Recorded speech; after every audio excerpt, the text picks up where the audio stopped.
The Big Biz Show featuring Rick DeVoe and the Shrimp Shack Shooters. Great reference. What crappy Malibu movies you guys come out of?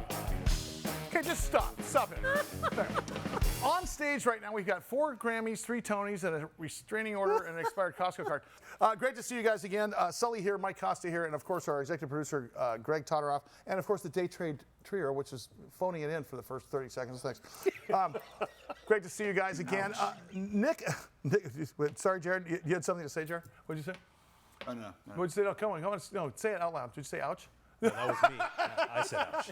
I met Nick about 3 years ago and became really enamored with his company. Privately held companies are interesting in that, first of all, when you have a privately held company, and consider Uber was a privately held company, Apple was a privately held company, it is the dog days, man, because you're getting, you're getting family and friends money.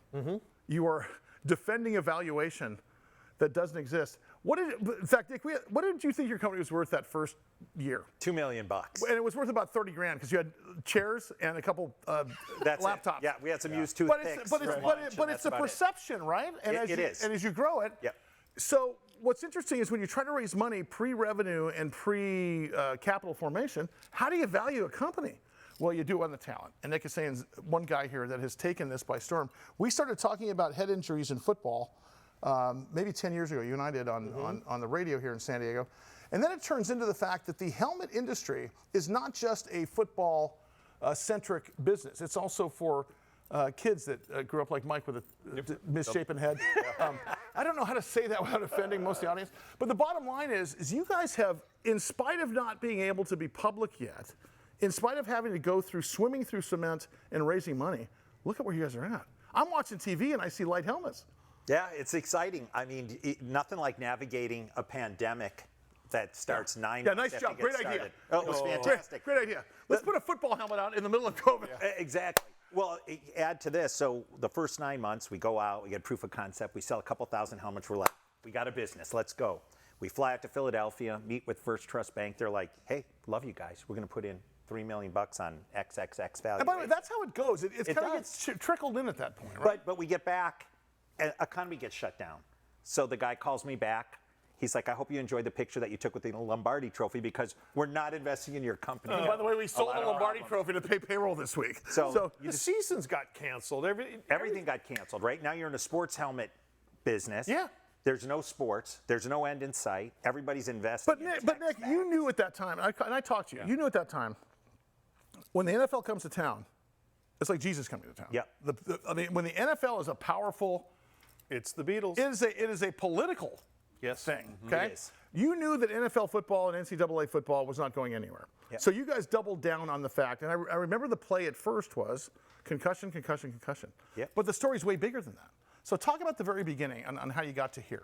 Sure. So this company, we actually bought the assets of another company, SG Helmets. So it was Simpson Racing. If you watch any type of auto racing, NASCAR, IndyCar. Formula One, yeah, for sure. Helmets, seatbelts, seats. Bill was a pioneer in the auto race safety space. And he and Chip Ganassi, once they sold, Simpson Racing, they spun up Sparco, sold it, they spun up Impact, sold to Sparco. They started this company, and their helmet had styrofoam. It looked like styrofoam on the inside. Yeah. But they had Dwight Freeney wearing. Yeah, but we were riding Schwinn Stingrays back then, and we had skateboards with metal wheels. Yeah, the styrofoam was sort of a luxury back then. But technically it was very similar to an auto race helmet, and the guys loved it, but it looked terrible and it didn't fit great. And people looked at it and said, "Man, you guys, what brand is that? We don't want to wear those." Yeah. So they struggled, and Bill got up in the middle of an NFL owners meeting and said, "F you, I don't like your testing, I don't like any of this, I'm done." Well, in the meantime, Boris said, another local guy, says, Nick. Boris said? Bill, Boris said. Yep, another guy. Maybe drop another name. Like he doesn't have an IAN at the end, though. Boris said, no kidding. So Boris sets us up. We're at Long Beach. I finished second, Long Beach Grand Prix, Pirelli World Challenge. It wasn't Bill's a marathon, there. we know that. Yep. hey, you said I lost some weight. So we're sitting at a table, and Bill's like, listen, I don't want my legacy to fail, and I'm getting older. You played some college football. You understand the race component of this and all these materials, and frankly, a successful marketing company. He goes, I trust you. I'll sell you the assets of the company. So after some gyrations, we got the thing fired up and we went from there. So this thing's really bred out of auto racing and military. But it started out as the key selling proposition being what? Concussion, right? Yeah. Safety. Well, Here is the but here is the unintended consequence. When you are I'm talking to Mike, because Mike's a nationally recognized sports thing, and me and Greg like to drink beer during sports. Thing's good. Thing. Yeah. When a couple of very fast wide receivers put this helmet on, they realize, hey man, I don't feel like I'm wearing a helmet. That's right. And suddenly the key selling proposition was, I'm not really wearing a helmet. Yes. Yeah, sure. Keep me safe. You've been keeping me safe in NFL football and Pop Warner football for 70 years. Yep. What's the deal? Why don't I feel this helmet on my head? And that turned out to be the thing. Yeah, Correct? that's the thing, right? So the reduction in weight, A, it's a safety component, but B, from a performance perspective, like a few years ago in the NFL, guys were no knee pads, no thigh pads, they were cutting the shoulder pads off, reducing Remember we weight. had the arm pads and the hand pads? The elbow and pads. the thing? Yep. Gone. All that stuff's gone. Look at the shoulder pads. They're tiny now. Yes. You Yeah, go back, look at a Deion Sanders video. The shoulder pads are huge. Well, it slims the waist, so me and Mike had We're looking for that V. That's why I wear an drop. extra Yeah, large yeah. shirt because of the shoulders, Yeah. right? But trimming the weight down. And think about this. The military's known this since the late 80s when they switched to Kevlar from steel. Auto racing's known about it for 20, 30 years. But football's only got a couple competitors, and there's just not been But wait a second. innovation. There's this thing called market size, that pesky fact that, of course, the military, which means mandates, which has endless money. Yep. When you say, oh, the military, like, let's not let that go over our heads. The military is a big deal here. Yep. Because you've changed the face of not only safety, convenience, but you've also created a big purchase order. Not necessarily just for the U.S. It's true. So there's about 5.4 million people that play tackle football.